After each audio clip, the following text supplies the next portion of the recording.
ശരിയായ രൂപത്തിൽ മനസ്സിലാക്കാൻ സുന്നത്ത് അനിവാര്യമാണ്. ആ സുന്നത്ത് തേടി പിടിക്കുവാനും പഠിക്കുവാനും അത് പ്രയോഗവൽക്കരിക്കുവാനും പഠിപ്പിക്കുവാനും പ്രചരിപ്പിക്കുവാനും നമ്മളാൽ കഴിയുന്നത് ചെയ്താൽ സച്ചരിതരായ മുൻഗാമികളുടെ പാതയിലാണ് നമ്മൾ എന്ന് ഉറപ്പിക്കുവാൻ നമുക്ക് സാധിക്കും. നബി സല്ലല്ലാഹു അലൈഹി വസല്ലം ആശീർവദിച്ച, സന്തോഷവാർത്ത അറിയിച്ച, നല്ലറല്ലാഹു ഇംറഅൻ സമിഅ മഖാലതി, എൻ്റെ വാക്ക് കേൾക്കുകയും അതിൽ ഏറ്റക്കുറച്ചിലുകളില്ലാതെ കൃത്യമായി ശ്രദ്ധിച്ച് മനസ്സിലാക്കി പ്രയോഗവൽക്കരിച്ച് മറ്റുള്ളവരിലേക്കും എത്തിച്ചു കൊടുക്കുന്ന ആളുകൾക്ക് അള്ളാഹു പ്രകാശം ചൊരിയട്ടെ, പ്രചോദിപ്പിക്കട്ടെ എന്ന് പറഞ്ഞ ആ അനുഗ്രഹീതരുടെ കൂട്ടത്തിൽ സർവശക്തനായ അള്ളാഹു എന്നെയും നിങ്ങളെയും ഉൾപ്പെടുത്തി അനുഗ്രഹിക്കുമാറാകട്ടെ. നമ്മുടെ ജീവിതത്തിൽ വന്നുപോയിട്ടുള്ള എല്ലാ തെറ്റുകുറ്റങ്ങളും അള്ളാഹു പുറത്തു മാപ്പാക്കി തരുമാറാകട്ടെ. ഖുർആനിൻ്റെയും സുന്നത്തിൻ്റെയും വക്താക്കളും പ്രയോക്താക്കളും സംരക്ഷകരുമായി ജീവിച്ച് അള്ളാഹു പൊരുത്തപ്പെടുന്ന രീതിയിൽ ഈ ലോകത്തോട് വിട പറഞ്ഞ് സന്തോഷത്തോടു കൂടി മരണപ്പെട്ടു പോകാൻ നമുക്കെല്ലാവർക്കും അർഹമുർ റഹീമീനായ റബ്ബ് തൗഫീഖ് നൽകി അനുഗ്രഹിക്കുമാറാകട്ടെ. റബ്ബനാ ആതിനാ ഫിദ്ദുനിയാ ഹസന വഫിൽ ആഖിറതി ഹസനതൻ വഖിനാ അദാബന്നാർ. സല്ലല്ലാഹു അലാ നബിയിനാ മുഹമ്മദിൻ വഅലാ ആലിഹി വഅസ്ഹാബിഹി വസല്ലം വൽഹംദുലില്ലാഹി റബ്ബിൽ ആലമീൻ. അസ്സലാമു അലൈക്കും വറഹ്മത്തുള്ളാഹി. അസ്സലാമു അലൈക്കും വറഹ്മത്തുള്ളാഹി. ഇന്നൽ ഹംദുലില്ലാഹ് നഹ്മദുഹു വനസ്തഈനുഹു വനസ്തഗ്ഫിറുഹു വനുഅ്മിനു ബിഹി വനതവക്കലു അലൈഹി വനഊദു ബില്ലാഹി മിൻ ശുറൂരി അൻഫുസിനാ വമിൻ സയ്യിആതി അഅ്മാലിനാ മൻ യഹ്ദിഹില്ലാഹു ഫലാ മുളില്ല ലഹു വമൻ യുദ്ലിൽ ഫലാ ഹാദിയ ലഹു വഅശ്ഹദു അൻ ലാ ഇലാഹ ഇല്ലല്ലാഹു വഹ്ദഹു ലാ ശരീക ലഹു വഅശ്ഹദു അന്ന മുഹമ്മദൻ അബ്ദുഹു വറസൂലുഹു. يا أيها الذين آمنوا اتقوا الله حق تقاته ولا تموتن إلا وأنتم مسلمون. أعوذ بالله من الشيطان الرجيم. قل أطيعوا الله والرسول فإن تولوا فإن الله لا يحب الكافرين. أما بعد فإن أصدق الحديث كتاب الله وخير الهدي هدي محمد صلى الله عليه وسلم وشر الأمور محدثاتها وكل محدثة بدعة وكل بدعة ضلالة وكل ضلالة في النار. ഏറെ ബഹുമാനമുള്ള സത്യവിശ്വാസികളെ, വിശ്വാസിനികളെ, സർവശക്തനായ അല്ലാഹു സുബ്ഹാനഹു വ തആലയുടെ വിധിവിലക്കുകൾ കഴിവിൻ്റെ പരമാവധി ജീവിതത്തിൽ പാലിച്ച് സൂക്ഷിച്ച് യഥാർത്ഥ മുത്തഖിയായി ജീവിക്കുവാൻ പരിശ്രമിക്കണം എന്ന് സ്വന്തത്തോടെന്ന പോലെ എല്ലാവരെയും ഉണർത്തുകയാണ്, വസിയത്ത് ചെയ്യുകയാണ്. അള്ളാഹുവിൻ്റെ പരിശുദ്ധ ദീനുൽ ഇസ്ലാം ഏറ്റക്കുറച്ചിലുകളില്ലാതെ, ദുർവ്യാഖ്യാനങ്ങളില്ലാതെ, വളച്ചുകെട്ടുകളില്ലാതെ കഴിവിൻ്റെ പരമാവധി കൂടുതൽ പഠിച്ച് മനസ്സിലാക്കി അതനുസരിച്ച് ജീവിക്കുവാൻ അള്ളാഹു നമുക്കെല്ലാം തൗഫീഖ് നൽകി അനുഗ്രഹിക്കുമാറാവട്ടെ. മഹാനായ റസൂലുള്ളാഹി സ്വല്ലല്ലാഹു അലൈഹി വസല്ലമയുടെ ഹദീസുകൾ സ്വീകരിക്കേണ്ടതിൻ്റെ പ്രാധാന്യത്തെ സംബന്ധിച്ചും അങ്ങനെ സ്വീകരിക്കാതിരുന്നാൽ സംഭവിക്കുന്ന അപകടങ്ങളെ സംബന്ധിച്ചും അറിവിന് മുമ്പ് ബഹുമാനനായ ഷമീർ മദീനി ഇവിടെ വിശദീകരിക്കുകയുണ്ടായി. മഹാനായ റസൂലുള്ളാഹി സ്വല്ലല്ലാഹു അലൈഹി വസല്ലമയുടെ ഹദീസുകൾ അതൊരു വിശ്വാസിയുടെ ജീവിതത്തിൽ പ്രമാണമായി കൊണ്ടവൻ കൊണ്ടു നടക്കേണ്ടതാണ്. അവൻ പ്രമാണമായി സ്വീകരിച്ചിട്ടില്ലെങ്കിൽ അവൻ്റെ വിശ്വാസത്തിൽ തന്നെ അവന് പിഴവുകൾ സംഭവിക്കും എന്നുള്ളതാണ് കഴിഞ്ഞ ക്ലാസ്സിൻ്റെ ചുരുക്കത്തിൽ നിങ്ങൾ മനസ്സിലാക്കിയത്. എന്നാൽ ഈ ഒരു വിശ്വാസ വ്യതിചലനം അല്ലെങ്കിൽ പ്രവാചകൻ സല്ലല്ലാഹു അലൈഹി വസല്ലമയുടെ ഹദീസുകൾക്കെതിരെ ഒരു നിഷേധാത്മക നിലപാട് സ്വീകരിക്കുന്ന ആളുകൾ ഈ സമുദായത്തിൽ തന്നെ ഉണ്ടാകും എന്ന് മഹാനായ റസൂലുള്ളാഹി സ്വല്ലല്ലാഹു അലൈഹി വസല്ലമ വഹയിൻ്റെ അടിസ്ഥാനത്തിൽ പ്രവചിച്ചിട്ടുണ്ട്. റസൂലുള്ളാഹി സ്വല്ലല്ലാഹു അലൈഹി വസല്ലമയുടെ പ്രവചനം, സംസാരവും കൃത്യമായ വഹയിൻ്റെ അടിസ്ഥാനത്തിലായിരിക്കും എന്നുള്ളതിൽ നമുക്കാർക്കും സംശയമില്ല. മഹാനായ റസൂലുള്ളാഹി സ്വല്ലല്ലാഹു അലൈഹി വസല്ലം പറഞ്ഞു, അലാ യൂശികു റജുലുൻ ശബആൻ അലാ അരീകതിഹി യഖൂൽ അലൈക്കും ബിഹാദൽ ഖുർആൻ. ഇതാ നിങ്ങളിൽ ഒരു മനുഷ്യൻ വരാറായിരിക്കുന്നു, അല്ലെങ്കിൽ പ്രത്യക്ഷപ്പെടാറായിരിക്കുന്നു. അയാൾ തൻ്റെ ചാരിക്കസേരയിൽ വയറു നിറയെ ഭക്ഷണം കഴിച്ചുകൊണ്ട് ചാരിയിരുന്നു കൊണ്ട് പറയും, നിങ്ങൾ ഈ ഖുർആൻ മാത്രം സ്വീകരിച്ചാൽ മതി. അതിനപ്പുറം അള്ളാഹുവിൻ്റെ ദീനിൻ്റെ വിഷയത്തിൽ നിങ്ങളൊന്നും തന്നെ നോക്കേണ്ടതില്ല. ഫമാ വജത്തും ഫീഹി മിൻ ഹലാലിൻ ഫഅഹില്ലു. അള്ളാഹുവിൻ്റെ വിശുദ്ധ ഖുർആനിൽ ഏതെങ്കിലും ഒരു കാര്യം ഹലാലായി അനുവദനീയമായി നിങ്ങൾ കണ്ടാൽ അത് നിങ്ങൾ സ്വീകരിച്ചു കൊള്ളുക. വമാ വജത്തും ഫീഹി മിൻ ഹറാമിൻ ഫഹർരിമു. അള്ളാഹുവിൻ്റെ ഖുർആനിൽ ഒരു കാര്യത്തെ സംബന്ധിച്ച് ഹറാം, നിഷിദ്ധം എന്ന് കണ്ടാൽ അത് നിങ്ങൾ ഹറാമായി കൊണ്ട് സ്വീകരിച്ചു കൊള്ളുക. അതിനപ്പുറത്തേക്ക് നിങ്ങൾ അള്ളാഹുവിൻ്റെ ഖുർആനിൻ്റെ അപ്പുറത്തേക്ക് മറ്റു വല്ല പ്രമാണങ്ങളും തേടിപ്പോകേണ്ട ആവശ്യമില്ല എന്ന് പറഞ്ഞുകൊണ്ട് എൻ്റെ സമുദായത്തിൽ ചില ആളുകൾ കടന്നു വരുമെന്ന് മഹാനായ റസൂലുള്ളാഹി സ്വല്ലല്ലാഹു അലൈഹി വസല്ലമ വഹയിൻ്റെ അടിസ്ഥാനത്തിൽ പറഞ്ഞിട്ടുണ്ടെങ്കിൽ ലഖദ് സദഖ റസൂലുള്ളാഹി സ്വല്ലല്ലാഹു അലൈഹി വസല്ലം, പ്രവാചകൻ പറഞ്ഞത് കൃത്യമായി കൊണ്ടും സത്യമായി പുലരുക തന്നെ ചെയ്യും, പുലർന്നിട്ടുണ്ട്. ഹിജറ 2-ാം നൂറ്റാണ്ടിൻ്റെ ആദ്യഘട്ടത്തിൽ തന്നെ ഖവാരിജുകളിലൂടെ, അല്ലെങ്കിൽ ആ പിഴച്ച കക്ഷികളായ മുഅ്തസില വിഭാഗത്തിലൂടെ അതിൻ്റെ തുടക്കം കുറിക്കുകയാണ്. അങ്ങനെ അറബ് ലോകത്ത് മുഹമ്മദ് അബ്ദുലൂടെയും അതുപോലെ തന്നെ മറ്റുള്ള ആളുകളിലൂടെയും അത് ഇന്ത്യയിലേക്കും അതുപോലെ തന്നെ കേരളത്തിലേക്കുമൊക്കെ വ്യാപിച്ചു വരികയാണ് ഈ ഫിത്ന. യഥാർത്ഥത്തിൽ മഹാനായ റസൂലുള്ളാഹി സ്വല്ലല്ലാഹു അലൈഹി വസല്ലമയുടെ ഹദീസുകൾ നിഷേധിക്കുന്ന, അല്ലെങ്കിൽ ഹദീസുകളെ പരിഹസിക്കുന്ന, ഹദീസുകളോട് പുച്ഛമനോഭാവം സ്വീകരിക്കുന്ന ആളുകളുടെ മനസ്സിൻ്റെ ഉള്ളിലുള്ളത് അള്ളാഹുവിൻ്റെ ഖുർആനോടുള്ള ശത്രുതയാണ്.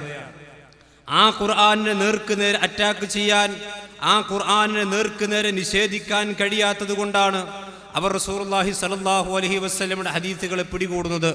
ഹദീസുകൾ നശിപ്പിച്ച്, അല്ലെങ്കിൽ ഹദീസുകൾ ഇല്ലാതാക്കി കളഞ്ഞാൽ അള്ളാഹുവിൻ്റെ ഖുർആൻ ഇവിടെ നിലനിൽക്കുകയില്ല എന്ന കാര്യം കൃത്യമായി കൊണ്ട് ഇസ്ലാമിൻ്റെ ശത്രുക്കൾ മനസ്സിലാക്കിയിട്ടുണ്ട്.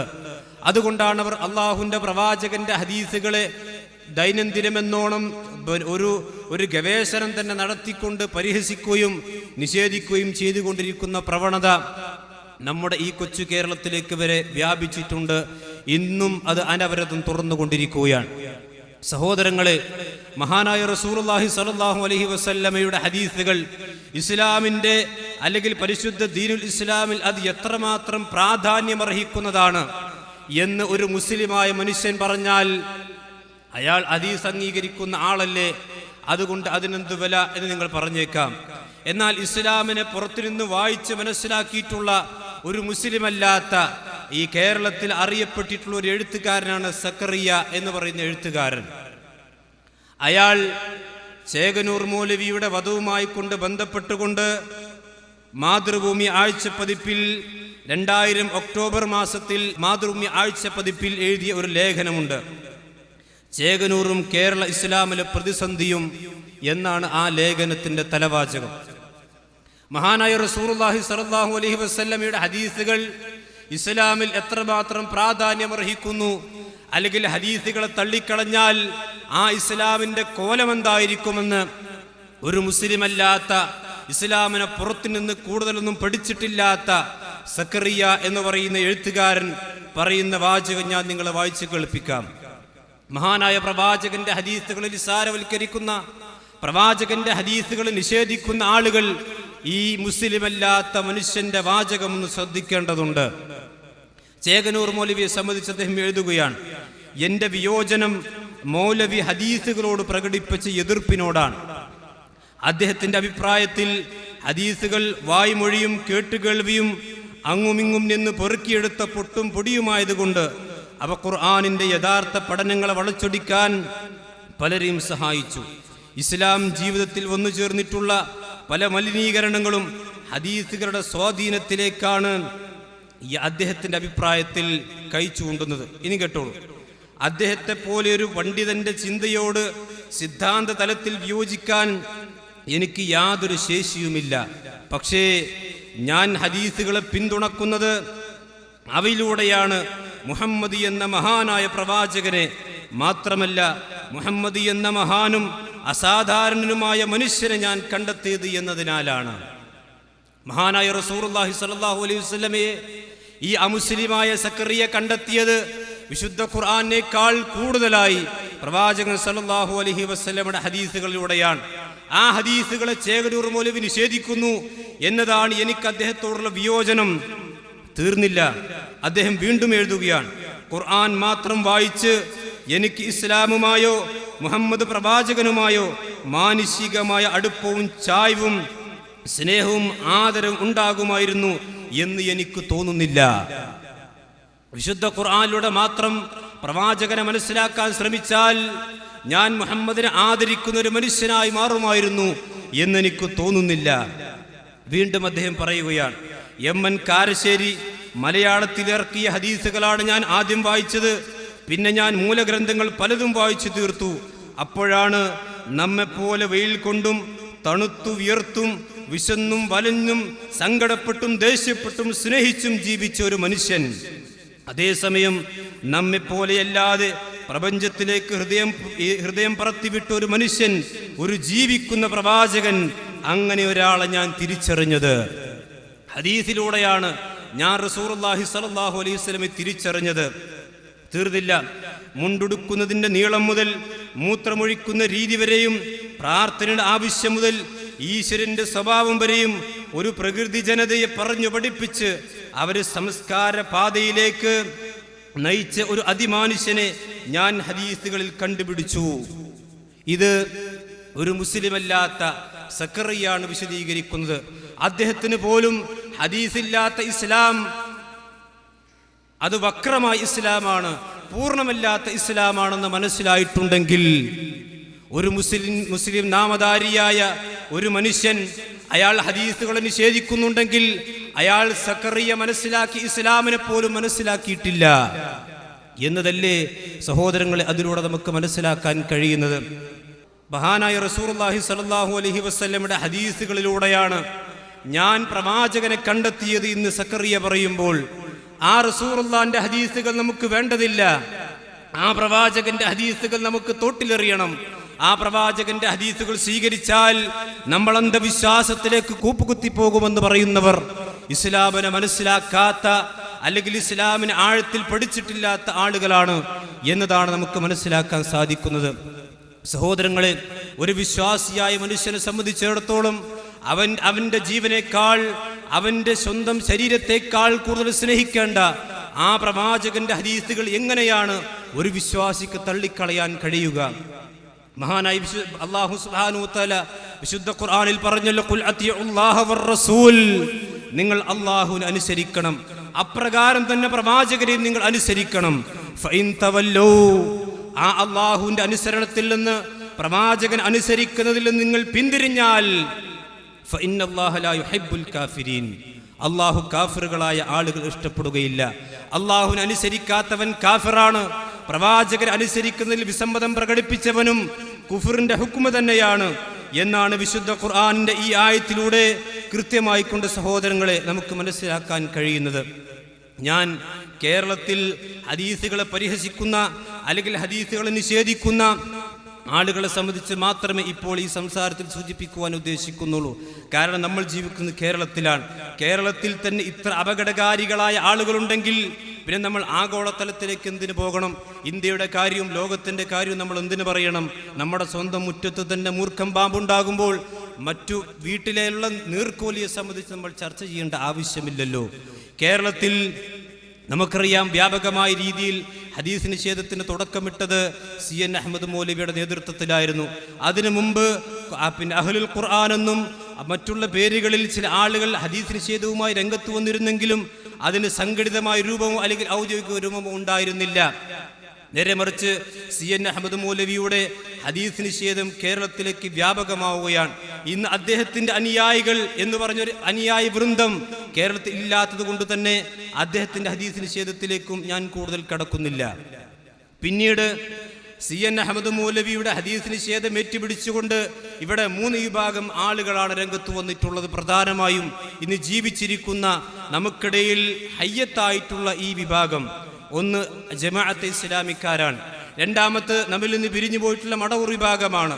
മൂന്നാമത് ഇപ്പോൾ മുജാഹിദ് പ്രസ്ഥാനത്തിൽ ഫിത്നയും ഫസാദും ഉണ്ടാക്കിക്കൊണ്ടിരിക്കുന്ന ശിർക്കാരോപകരാണ്. ഈ മൂന്ന് വിഭാഗവും ഇസ്ലാമിന്റെ യഥാർത്ഥ മൻഹജു സലഫിൽ നിന്ന് വ്യതിചലിച്ച ആളുകളാണ്. മൻഹജു സലഫിൽ നിന്ന് വ്യതിചലിച്ചു കഴിഞ്ഞാൽ ഒരു മനുഷ്യന് ഹദീസിന് നിഷേധിക്കേണ്ടി വരും എന്നുള്ളതിന് യാതൊരു സംശയവുമില്ല. അതുകൊണ്ടാണ് ഏത് ഹദീസിന് നിഷേധിയാണെങ്കിലും അവൻ മൻഹജു സലഫിനെതിരായിരിക്കും, സലഫി മൻഹജിനെതിരായിരിക്കും. ജമാഅത്തെ ഇസ്ലാമിക്കാർക്ക് മൻഹജു സലഫ് സ്വീകാര്യമല്ല, മടവൂർ വിഭാഗത്തിൽപ്പെട്ട ആളുകൾക്ക് മൻഹജു സലഫ് സ്വീകാര്യമല്ല.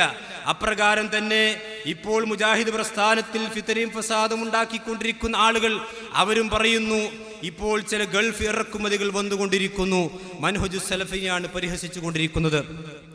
മൻഹജു സലഫിൽ തെറ്റിയാൽ അവൻ ഹദീസ് നിഷേധിയായി തീരും എന്നുള്ളതിന് യാതൊരു സംശയവും വേണ്ട. ഇസ്ലാമിക ചരിത്രം എടുത്ത് പരിശോധിച്ചാൽ മതി.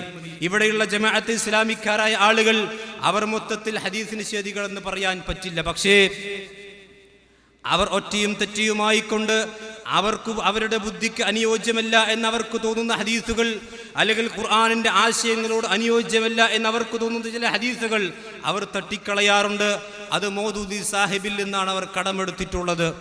ദജ്ജാലിന്റെ ഹദീസുകളെ സംബന്ധിച്ചിടത്തോളം മഹാനായ റസൂലുള്ളാഹി സ്വല്ലല്ലാഹു അലൈഹി വസല്ലം പറഞ്ഞിട്ടുള്ള അന്ത്യനാളിന്റെ അടയാളമായിക്കൊണ്ട് ഈ ലോകത്ത് പ്രത്യക്ഷപ്പെടാനിരിക്കുന്ന അൽ മസീഹുദ് ദജ്ജാൽ, ആ അൽ മസീഹുദ് ദജ്ജാലിന്റെ ഫിത്നയിൽ നിന്ന് ഓരോ വിശ്വാസിയും അവന്റെ 5 നേരത്തെ നമസ്കാരത്തിൽ വമിൻ ഫിത്നത്തിൽ മഹ്യാ വമമാതി വമിൻ ഫിത്നത്തിൽ മസീഹുദ് ദജ്ജാൽ എന്ന് ഓരോ വിശ്വാസിയും പ്രാർത്ഥിച്ചുകൊണ്ടിരിക്കുന്നു.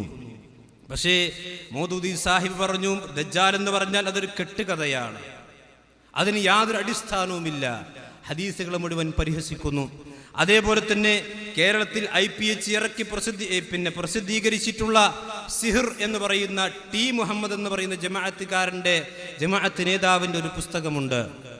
ആ പുസ്തകത്തിൽ സിഹിറിന്റെ ഹഖീഖത്തിനെ നിഷേധിക്കുകയും മഹാനായ റസൂലുള്ളാഹി സ്വല്ലല്ലാഹു അലൈഹി വസല്ലമക്ക് സിഹിർ ബാധ ഉണ്ടായതുമായി കൊണ്ട് ബന്ധപ്പെട്ടു വന്നിട്ടുള്ള ബുഖാരിയും മുസ്ലിമും അടക്കമുള്ള മുസ്ലിം ലോകത്ത് ഏതാണ്ട് എല്ലാ മുഹദ്ദിസുകളും ഉദ്ധരിച്ചിട്ടുള്ള ഹദീസിനെ നിഷേധിക്കുകയും അതിനെ തള്ളിക്കളയുകയും ചെയ്തിരിക്കുന്നു. ഇത് ഹദീസ് നിഷേധമാണ്.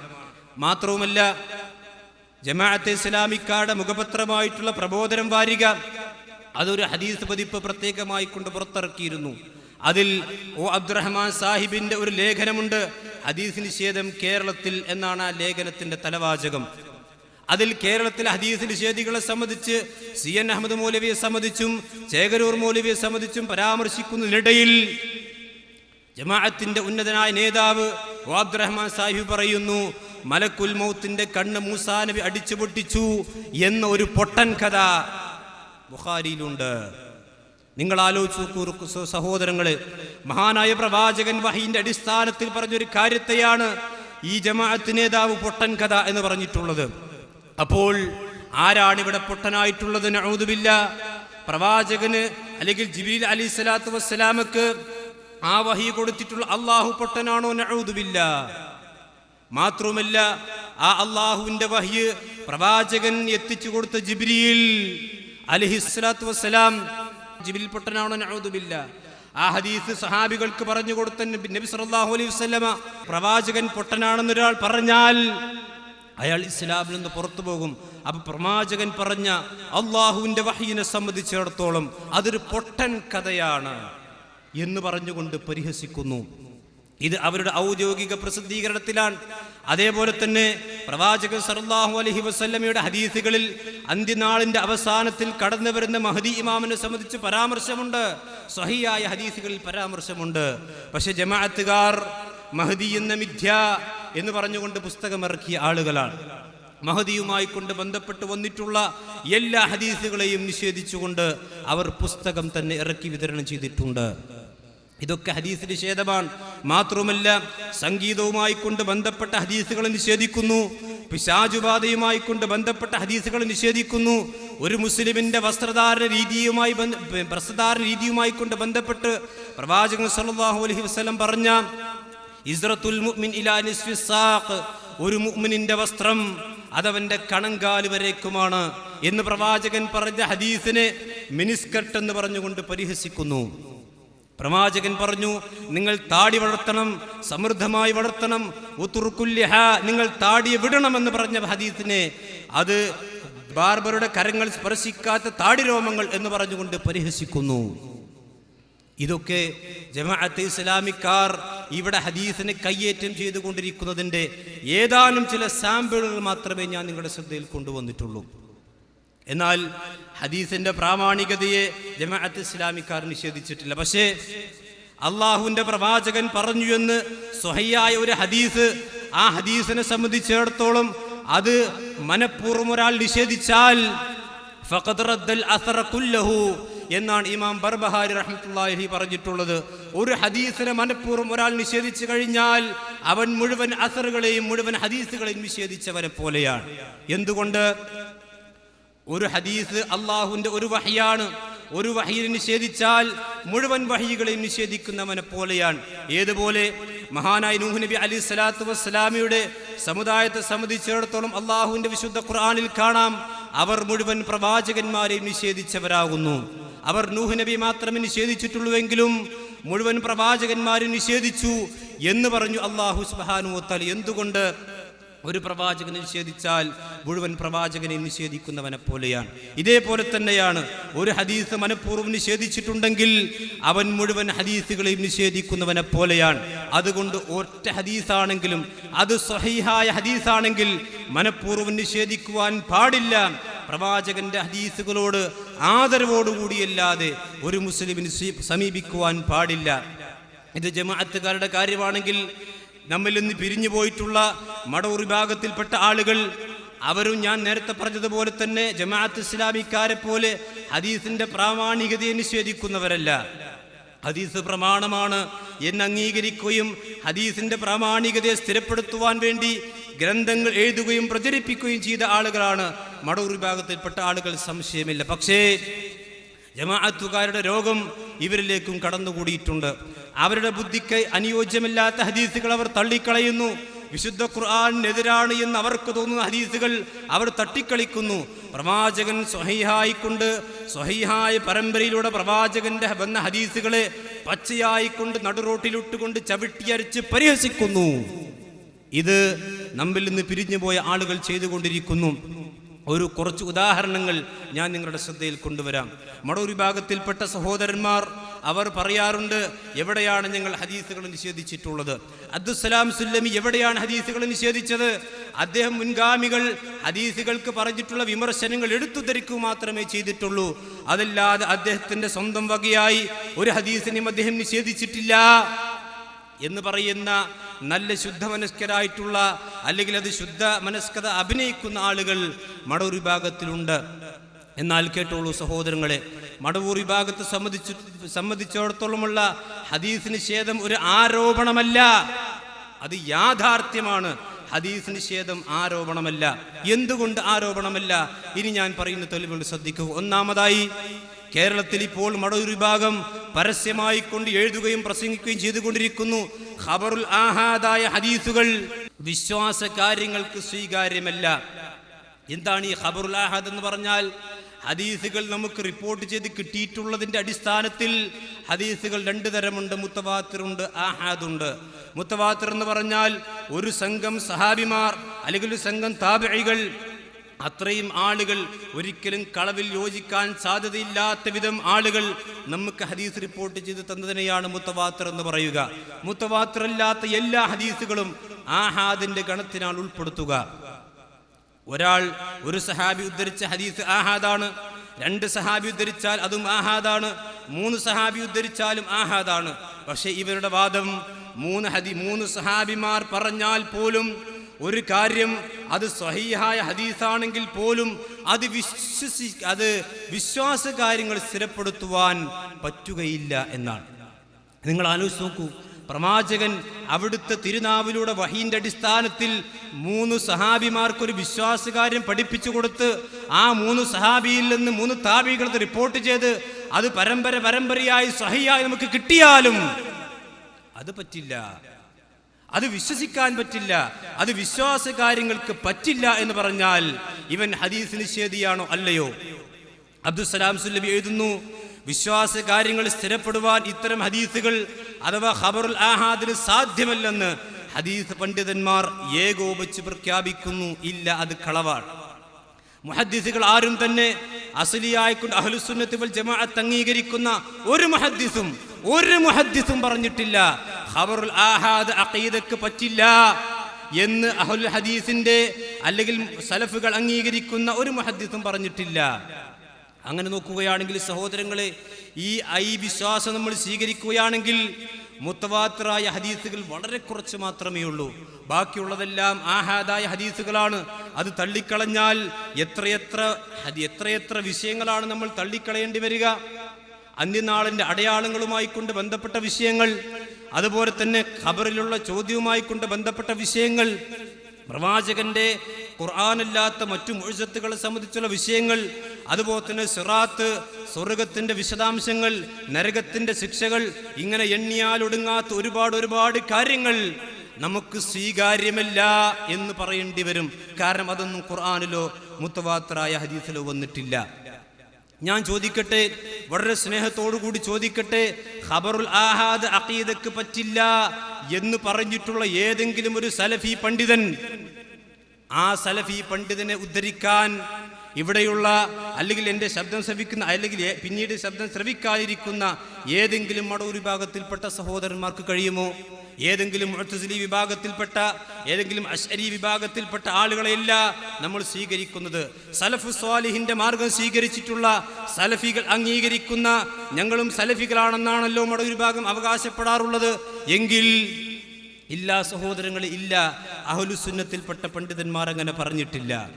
ഇനി മാത്രമല്ല, ഞാൻ പറഞ്ഞല്ലോ, ഞങ്ങൾ മുൻഗാമികളായ ആളുകളുടെ ഹദീസ് നിഷേധത്തിന്റെ ഹദീസ് വിമർശനങ്ങൾ മാത്രമേ ഉദ്ധരിക്കാറുള്ളൂ, ഞങ്ങൾ ഹദീസുകളെ നിഷേധിക്കാറില്ല എന്ന് പറഞ്ഞാൽ അതിന്റെ രണ്ടാമത്തെ ഉദാഹരണം, ഹദീസ് നിഷേധിച്ചതിന്റെ ഉദാഹരണം 2. മഹാനായ പ്രവാചകൻ പറഞ്ഞു, ഇൻസിലു റബ്ബുനാ തബാറക വതആല ഇലസ്സമാഇ ദുനിയാ ഹിന യബ്ഖാ സുലുസുൽ ലൈൽ എന്ന് റസൂലുള്ളാഹി സ്വല്ലല്ലാഹു അലൈഹി വസല്ലം പറഞ്ഞിട്ടുണ്ട്. രാത്രിയുടെ അവസാനം 1/3 അവശേഷിക്കുമ്പോൾ അള്ളാഹു 1-ാം ആകാശത്തിലേക്ക് ഇറങ്ങി വരും. എന്നിട്ട് ഭൂമിയിലുള്ള ആളുകളോട് അള്ളാഹു ചോദിക്കും, ആരാണ് എന്നോട് ചോദിക്കുന്നവൻ? ഫഉതിഹു, ഞാൻ അവന് കൊടുക്കാം. ആരാണ് എന്നോട് പാപമോചനം ചോദിക്കുന്നത്? ഞാൻ അവന് നൽകാം എന്ന് അള്ളാഹു സുബ്ഹാനഹു വ തആല അവന്റെ കൈ നീട്ടിക്കൊണ്ട്, ഭൂമിയിലേക്ക് കൈ നീട്ടിക്കൊണ്ട് വിളിച്ചു പറയുമെന്ന് മുത്തവാത്തിറായ ഹദീസാണ്.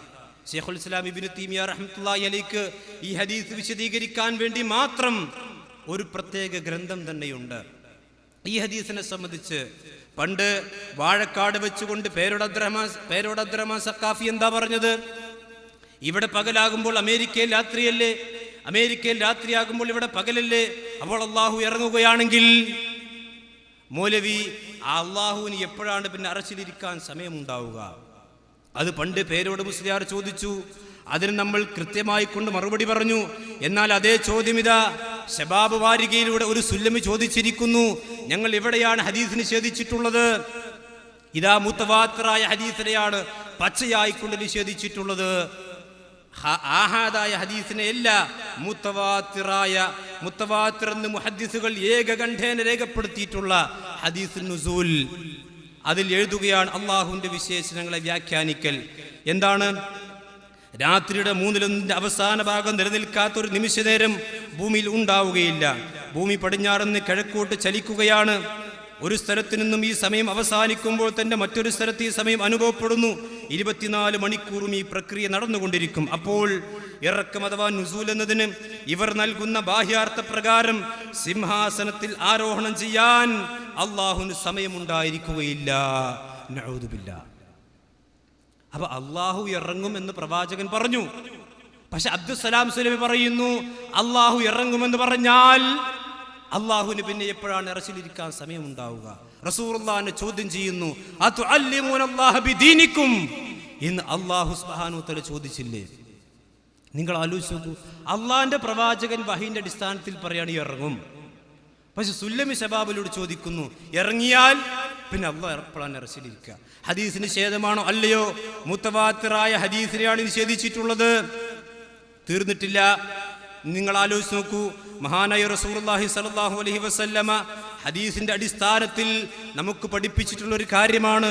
നരകത്തിന് മുകളിൽ ഒരു ജിസ്റു ജഹന്നം അഥവാ നരകത്തിന്റെ പാലമുണ്ട്, മുകളിലൂടെ പാലമുണ്ട്, സിറാത്ത് എന്ന് പറയുന്ന പാലമുണ്ട്.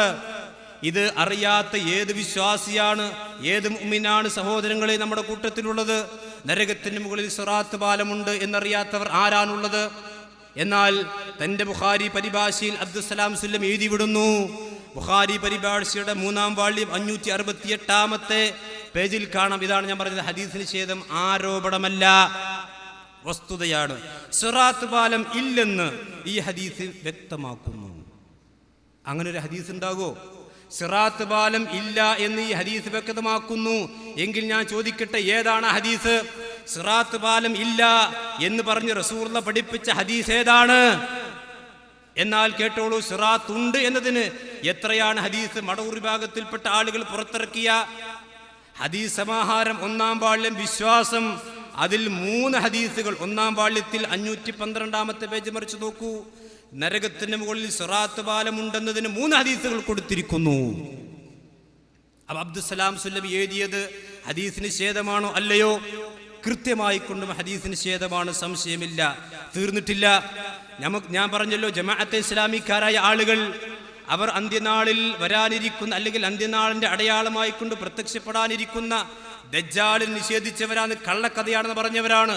എന്നാൽ അതേ രോഗം മടവൂർ വിഭാഗത്തിൽപ്പെട്ട മടവൂരികളുടെ അല്ലെങ്കിൽ മടവൂർ വിഭാഗത്തിന്റെ നേതാവായിട്ടുള്ള അവർ താലോലിച്ചുകൊണ്ട് സ്നേഹത്തോടുകൂടി കൊണ്ടു നടക്കുന്ന അബ്ദുസ്സലാം സുല്ലമി എന്താണ് ദജ്ജാലിനെ സംബന്ധിച്ച് എഴുതിയിട്ടുള്ളത്? നമ്മൾ മനസ്സിലാക്കണം. ഇത് ഞങ്ങൾ ഇവിടെയാണ് ഹദീസ് നിഷേധിച്ചിട്ടുള്ളത്, ഞങ്ങൾ ഹദീസ് നിഷേധികൾ എന്ന് പറഞ്ഞുകൊണ്ട് ആക്ഷേപിക്കുന്നു എന്ന് പറഞ്ഞാൽ കാര്യം നടക്കില്ല. കേട്ടോളൂ, ദജ്ജാലിനെ സംബന്ധിച്ചിടത്തോളം അബ്ദുസ്സലാം സുല്ലമി എഴുതുന്നു, സത്യവും അസത്യവും തമ്മിൽ കൂട്ടിക്കലർത്തി ജനങ്ങളെ വഴിതെറ്റിക്കുന്ന പ്രസ്ഥാനങ്ങൾക്കും പണ്ഡിതന്മാർക്കും വ്യക്തികൾക്കുമെല്ലാം തന്നെ പറയുന്ന പദമാണ് ദജ്ജാൽ എന്നത്. എല്ലാ കാലത്തും ദജ്ജാലുകൾ ഉണ്ടായിട്ടുണ്ട്. അന്ത്യദിനത്തിൽ മാത്രമുണ്ടാകുന്ന ഒരു സംഗതിയാണെങ്കിൽ പൂർവിക നബിമാരും മുഹമ്മദ് നബി സല്ലല്ലാഹു അലൈഹി വസല്ലമയും അവനെ സംബന്ധിച്ച് രക്ഷ തേടുമായിരുന്നില്ല. അന്ത്യദിനത്തിൽ പലതരം ദജ്ജാലുകൾ വർദ്ധിക്കുന്നതാണെന്ന് നബി സല്ലല്ലാഹു അലൈഹി വസല്ലം ഉണർത്തുന്നു. ശേഷം എഴുതുന്നു, ഒറ്റക്കണ്ണൻ എന്നതിന്റെ വിവക്ഷ വിഷയത്തിന്റെ ഒരു വശം മാത്രം അവതരിപ്പിക്കുന്നവൻ എന്നാണ്. കേട്ടോളൂ, എന്തായി പറഞ്ഞത്? പിന്നെ ഖിയാമത്ത് നാളിന്റെ അടയാളമായി കൊണ്ടുണ്ടാകാൻ പോകുന്ന മസീഹു ദജ്ജാൽ, ദജ്ജാലി എല്ലാ കാലത്തും ഉണ്ടാകും. ദജ്ജാൽ എന്ന് പറഞ്ഞാൽ സത്യവും അസത്യവും തമ്മിൽ കൂട്ടിക്കലർത്തുന്നവനാണ് ദജ്ജാൽ എന്ന് പറയാം. അപ്പൊ റസൂൽ പറഞ്ഞു, ആ ദജ്ജാൽ എന്ന് പറഞ്ഞാൽ ആഴ്വറാണ്, അവൻ ഒറ്റക്കണ്ണനാണ്. തുറിച്ചു നിൽക്കുന്ന ഈന്തപ്പനയുടെ അല്ലെങ്കിൽ ഈ തുറിച്ചു നിൽക്കുന്ന ഈത്തപ്പഴത്തിന്റെ കുരു പോലെ അല്ലെങ്കിൽ അതിന്റെ പഴം പോലെ ആയിരിക്കും അവന്റെ കണ്ണ്. അവൻ ഒരു കണ്ണ് മാത്രമേ ഉണ്ടാവുകയുള്ളൂ. ഇത് ഹഖീഖിയായ കണ്ണാണ്. പക്ഷെ അതിനെ സംബന്ധിച്ചിടത്തോളം ഇവർ പ്രചരിപ്പിക്കുന്നു കാര്യത്തിന്റെ ഒരു വശം മാത്രം കാണുന്നവൻ എന്നാണ് ആ ഒറ്റക്കണ്ണൻ എന്ന് പറഞ്ഞാൽ അതിന്റെ അർത്ഥം. അതല്ലാതെ ദജ്ജാലിന്റെ ഒറ്റക്കണ്ണനല്ല. പറയൂ സഹോദരങ്ങളെ, ഇത് ഹദീസ് നിഷേധമാണോ അല്ലയോ? ദജ്ജാലിന്റെ ഹദീസുകൾ മുത്തവാത്തിറാണെന്ന് പണ്ഡിതന്മാർ പറഞ്ഞിട്ടില്ലേ? നിങ്ങൾ ആഹാദിനെയല്ല നിഷേധിക്കുന്നത്, നിങ്ങൾ മുത്തവാത്തിറായ ഹദീസിനെ തന്നെയാണ് നിഷേധിച്ചിട്ടുള്ളത്. പിന്നെയും ചോദിക്കുന്നു, എവിടെയാണ് നിങ്ങൾ ഹദീസ് നിഷേധിച്ചത്? ഇതിന് മറുപടി ഉണ്ടെങ്കിൽ അല്ലെങ്കിൽ ഇവിടെയുള്ള ആളുകൾ ഇത് കേൾക്കുന്നുണ്ടെങ്കിൽ സഹോദരങ്ങളെ നെഞ്ചത്ത് കൈവച്ചുകൊണ്ട് ആലോചിച്ചു കൊള്ളുക. അബ്ദുസ്സലാം സുല്ലമിയോട് ഞങ്ങൾക്ക് വിരോധമില്ല, മടൂർ വിഭാഗത്തിൽപ്പെട്ട ആളുകളോട് ഞങ്ങൾക്ക് വിരോധമില്ല. എല്ലാവരും പടച്ചറബിന്റെ സ്വർഗത്തിലേക്ക് കടക്കണമെന്നാണ് ഞങ്ങൾ എല്ലാവരും ആഗ്രഹിക്കുന്നത്. അള്ളാഹു നമുക്ക് തൗഫീഖ് നൽകി അനുഗ്രഹിക്കുമാറാവട്ടെ. ആരും നരകത്തിലേക്ക് പോകരുത്. ആ കത്തിയാളുന്ന നരകത്തിന്റെ വിറകുകൾ ആകരുത്. അത് അബ്ദുസ്സലാം സുല്ലമി ആകരുത്. മടൂർ വിഭാഗത്തിൽപ്പെട്ട ആരും നരകത്തിന്റെ വിറകുകൾ ആകരുത് എന്ന നസീഹത്താണ് ഞങ്ങൾക്കുള്ളത്. പക്ഷേ ഈ വിശ്വാസവുമായി കൊണ്ട് മരിച്ചു ചെന്നാൽ അള്ളാഹുവിന്റെ പ്രവാചകൻ നമുക്ക് പഠിപ്പിച്ചത് ദീനിനെ വെട്ടിച്ചുരുക്കിക്കൊണ്ട് അള്ളാഹുവിന്റെ മുമ്പിലേക്ക് നമ്മൾ കടന്നു ചെന്നാൽ ആ സ്വർഗത്തിന് നമ്മൾ അവകാശികളാകുമോ ഇല്ലയോ നമ്മൾ ചിന്തിക്കണം. ഇതൊരു വാശി തീർക്കാനോ വക്കാനം തീർക്കാനോ അല്ലെങ്കിൽ പിന്നെ തർക്കിക്കാനോ അല്ല. ഇത് ദീനിന്റെ വിഷയമാണ് സഹോദരങ്ങളെ. അല്യോം അക്മൽതു ലക്കും ദീനക്കും എന്ന് പറഞ്ഞ ആ ദീൻ അള്ളാഹുവിന്റെ പ്രവാചകൻ പൂർത്തിയാക്കിയിട്ടുണ്ടെങ്കിൽ ആ ദീനിൽ പെട്ടതാണ് ദജ്ജാൽ.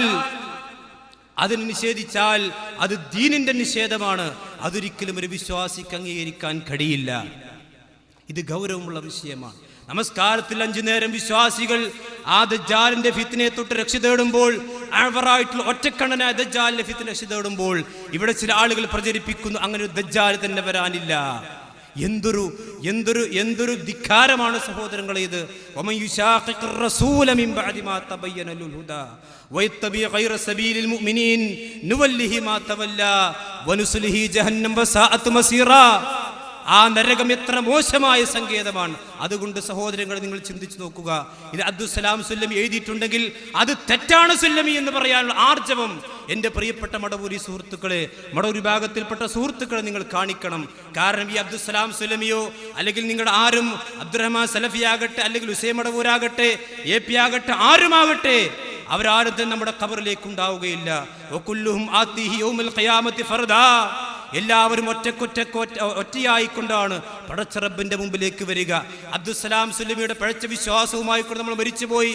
അയാൾ ആ പഴച്ച വിശ്വാസവുമായി കൊണ്ട് മരിച്ചുപോയാൽ അള്ളാഹുവിന്റെ അടുക്കൽ ശിക്ഷ ഏറ്റുവാങ്ങേണ്ടി വരും. യാതൊരു സംശയവും. ഇത് പഴച്ച വിശ്വാസമാണ്, ഇത് ഹദീസിന് നിഷേധമാണ്. യാതൊരുവിധ സംശയവും ആർക്കും വേണ്ട. ഇനിയോ തീർന്നിട്ടില്ല. മഹാനായ റസൂലുള്ളാഹി സ്വല്ലല്ലാഹു അലൈഹി വസല്ലമ പിന്നെ വഹീന്റെ അടിസ്ഥാനത്തിൽ പറഞ്ഞു, ഒരു മനുഷ്യൻ ഒരു ദിവസം അല്ലെങ്കിൽ 7 ദിവസം തുടർച്ചയായിക്കൊണ്ട് വെറും വയറ്റിൽ അജ്വാക്കാരൊക്കെ ഭക്ഷിച്ചിട്ടുണ്ടെങ്കിൽ ആ ദിവസം അവന് സുമ്മും അതുപോലെ തന്നെ സിഹറും ബാധിക്കുകയില്ല എന്ന് പ്രവാചകൻ പഠിപ്പിച്ച ഹദീസുണ്ട്. ഈ ഹദീസിനെ പരിഹസിക്കാറില്ലേ നമ്മിൽപ്പെട്ട ചില ആളുകൾ? അവർ പറയാറുണ്ട്, ഞങ്ങൾ 7 അല്ല, ഞങ്ങൾ ഒരു ചാക്ക് അല്ലെങ്കിൽ ഒരു ലോഡ് അജ്വാക്കാരൊക്കെ തരാം, നിങ്ങൾ ഒരു ഗ്ലാസ് കുരുടാൻ കലക്കി തന്നാൽ കുടിക്കുമോ? നഊദുബില്ലാ. അള്ളാഹുവിന്റെ പ്രവാചകന്റെ ഹദീസുകളെ പരസ്യമായി കൊണ്ട് നിഷേധിക്കുന്ന ആളുകൾ അങ്ങാടിയിലിട്ടുകൊണ്ട്, ഞാൻ പറഞ്ഞല്ലോ സക്കറിയായ എന്ന ആ അമുസ്ലിമായ മനുഷ്യന്റെ ഹദീസിനോടുള്ള സ്നേഹം പോലും ഇല്ലാതെ, ഹദീസുകൾ എന്താണെന്ന് മനസ്സിലാക്കിയിട്ടില്ലാത്ത ആളുകൾ അവർ ചോദിക്കുന്നു, ഞങ്ങൾ ഒരു ഗ്ലാസ് കുരുടാൻ തരാം, നിങ്ങൾ കുടിക്കുമോ എന്ന്. സഹോദര, എന്താണ് പ്രവാചകൻ പറഞ്ഞ ഹദീസ്? ആ ഹദീസിന്റെ വിശദീകരണം എന്താണ്? അതെങ്കിലും മനസ്സിലാക്കണം. സുമ്മെന്ന് പറഞ്ഞാൽ റസൂലുള്ളാഹി പറഞ്ഞു സുമ്മുൻ വലാ സിഹ്റും എന്നാണ്. അവൻ സുമ്മു ബാധിക്കില്ല എന്ന് പറഞ്ഞാൽ 7 അജവാക്കാരൊക്കെ 7 ദിവസം നിന്നാൽ മൂർഖൻ പാമ്പ് കടിച്ചാലും മരിക്കില്ല എന്നല്ല. അല്ലെങ്കിൽ കുരുടാൻ കുലക്കി കുടിച്ച് അത് കുടിച്ചാൽ മരിക്കില്ല എന്നല്ല. അതല്ലെങ്കിൽ വേറെ എന്തെങ്കിലും വിഷജീവികൾ കൊത്തിയാൽ മരിക്കില്ല എന്നല്ല. മറിച്ച് ഇതാണ് സുമ്മിന്റെ അർത്ഥം. തേള് പോലെ പഴുതാര പോലെയുള്ളതിന്റെ വിഷത്തിനാണ് സുമ്മെന്ന് പറയുക. അപ്പൊ ഹദീസ് നിഷേധിക്കുന്നു, പക്ഷെ ഹദീസ് പഠിക്കുന്നില്ല. ഹദീസുകൾ നിഷേധിക്കാൻ വേണ്ടി എന്തെങ്കിലും പോഴത്തങ്ങൾ പറയുന്നു. മാത്രവുമല്ല, മഹാനായ റസൂലുള്ളാഹി സ്വല്ലല്ലാഹു അലൈഹി വസല്ലമ ഹറാമാക്കിയിട്ടുള്ള കാര്യമാണല്ലോ സംഗീതം. വിശുദ്ധ ഖുർആനിൽ തന്നെ സൂറത്ത് ഇസ്രായിലും അതുപോലെ തന്നെ സൂറത്തുൽ ലുഖ്മാനിലും ആയത്തുകളിൽ സംഗീതത്തെ സംബന്ധിച്ച് കൃത്യമായി കൊണ്ട് സൂചനകൾ കാണാം. മാത്രവുമല്ല, പ്രവാചകന്റെ ഹദീസുകളിലും കാണാം സംഗീത ഉപകരണങ്ങളും അതുപോലെ തന്നെ സംഗീതവും നമുക്ക് ഹറാമാണ്. പക്ഷേ മടൂർ വിഭാഗത്തിൽപ്പെട്ട ആളുകൾ ആ ഹദീസുകളെ മുഴുവൻ നിഷേധിച്ചുകൊണ്ട് സംഗീതത്തിന്റെ അകമ്പടിയോടുകൂടി ഹദീസുകളെ പരിഹസിക്കുന്ന CD അവർ പുറത്തിറക്കിക്കൊണ്ടിരിക്കുന്നു. എന്തിനെ പരിഹസിക്കാൻ? പല്ലിയെ കൊല്ലുന്ന ഹദീസിനെ പരിഹസിക്കാൻ സിനിമ. അതേപോലെ തന്നെ മറ്റുള്ള ഹദീസുകളെ താടിയെ പരിഹസിക്കുന്ന രീതിയിൽ സിനിമകൾ ഇറക്കിക്കൊണ്ടിരിക്കുന്നു. ആരോടാണ് സഹോദരങ്ങളെ നിങ്ങൾ മത്സരിച്ചു കൊണ്ടിരിക്കുന്നത്? അള്ളാഹുവിന്റെ പ്രവാചകനോടാണോ നിങ്ങളുടെ മത്സരം? അതല്ല ഇസ്ലാം ദീനിനോടാണോ? അതല്ല അള്ളാഹുവിനോടാണോ? ഗൗരവമുള്ള വിഷയമാണ്. നിങ്ങൾ ആലോചിച്ച് നോക്കൂ സഹോദരങ്ങളെ.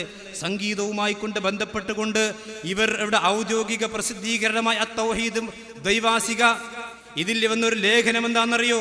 കേട്ടോളൂ. വിശുദ്ധ ഖുർആനിൽ സംഗീതവും സംഗീതോപകരണവും നിഷിദ്ധമാണെന്ന് പറയുന്നില്ല. വിശ്വാസവും പുണ്യകർമ്മവും ഉള്ളവനാണെങ്കിൽ അവന് സംഗീതം അനുവദനീയമാണെന്ന് ഖുർആൻ പ്രസ്താവിക്കുകയും ചെയ്യുന്നു. ഞാൻ ചോദിക്കട്ടെ, എൻ്റെ ശബ്ദം ശ്രവിക്കുന്ന, അള്ളാഹുവിൻ്റെ ദീനിനെ സ്നേഹിക്കുന്ന, നാളെ പടച്ച റബ്ബിന്റെ മുമ്പിൽ ഉത്തരം പറയണമെന്ന് ആഗ്രഹിക്കുന്ന, സ്വർഗത്തിലേക്ക് കടക്കണമെന്ന് അതിയായിക്കൊണ്ട് ആഗ്രഹിക്കുന്ന മടവൂർ സുഹൃത്തുക്കളെ, അള്ളാഹുവിന്റെ വിശുദ്ധ ഖുർആനിൽ സൂറത്തുൽ ഫാത്തിഹ മുതൽ സൂറത്തുൻ നാസ് വരെ നിങ്ങൾ ഓതിക്കൊള്ളുക. എവിടെയാണ് ഇങ്ങനെ ഒരു ആയത്ത് അള്ളാഹുവിന്റെ ഖുർആനിലുള്ളത്? വിശ്വാസവും അതുപോലെ തന്നെ പുണ്യകർമ്മമുള്ള ഒരു മനുഷ്യന് സംഗീതം അനുവദനീയമാണെന്ന ആയത്ത് എവിടെയാണുള്ളത്? അള്ളാഹുവിന്റെ ഖുർആനിൽ. ഇങ്ങനെ ഒരു ആയത്ത് അള്ളാഹുവിന്റെ ഖുർആനിൽ ഉണ്ടെങ്കിൽ സംഗീതം ഹറാമാണെന്ന് പ്രവാചകൻ പഠിപ്പിക്കുമോ? സഹാബത്ത് മനസ്സിലാക്കുമോ? അബൂബക്കർ റളിയല്ലാഹു അൻഹു റസൂലുള്ളാഹിന്റെ അടുക്കൽ പാട്ട് പാടിയപ്പോൾ പോലും അത് മിസ്മാറു സിയാത്തീനാണെന്ന് പറയുമോ? ഇങ്ങനെ അള്ളാഹുവിന്റെ ഖുർആന്റെ പേരിൽ പോലും പച്ചക്കളവ് എഴുതിവിടുകയാണ്. തീർന്നില്ല, സഹാബത്തിന്റെ പേരിൽ പോലും കളവ് എഴുതിവിടുന്നു. എന്താണത്? സഹാബിമാരുടെ വീട്ടിൽ അതിഥികൾ വന്നാൽ ഹാർമോണിയം കൊണ്ട് പാട്ട് പാടാറുണ്ട്. ബുഖാരി. ഞാൻ ചോദിക്കട്ടെ, അള്ളാഹുവിന്റെ ഭൂമിക്ക് മുകളിലുള്ള ഏത് ബുഖാരിയിലാണ് മടവൂർ സുഹൃത്തുക്കളെ ഇങ്ങനെ സഹാബിമാർ അവരുടെ വീട്ടിലേക്ക് അതിഥികൾ വന്നാൽ ഹാർമോണിയം കൊണ്ട് പാട്ടുപാടി സ്വീകരിക്കാറുണ്ട് എന്ന് നിങ്ങളുടെ പ്രസിദ്ധീകരണത്തിലാണ് എഴുതി വിട്ടിട്ടുള്ളത്? എന്തൊരു കടുത്ത ആരോപണമാണിത്! സഹാബിമാർ എന്ന് പറഞ്ഞാൽ AR റഹ്മാനെ പോലെ, അല്ലെങ്കിൽ യേശുദാസിനെ പോലെ, അല്ലെങ്കിൽ മറ്റേതെങ്കിലും സംഗീതജ്ഞന്മാരെ പോലെ ഒരു അതിഥികൾ വന്നാൽ ഹാർമോണിയം ഉപയോഗിച്ച് പാട്ടും തബലയും ചെണ്ടയും മേളയുമായിക്കൊണ്ട് ഈ തോന്നിവാസം കാണിക്കുന്ന ആളുകളായിരുന്നു എന്ന് പറയാൻ നിങ്ങൾക്ക് ഇസ്ലാമിന്റെ പേരിൽ പറയാൻ ലജ്ജയില്ലേ?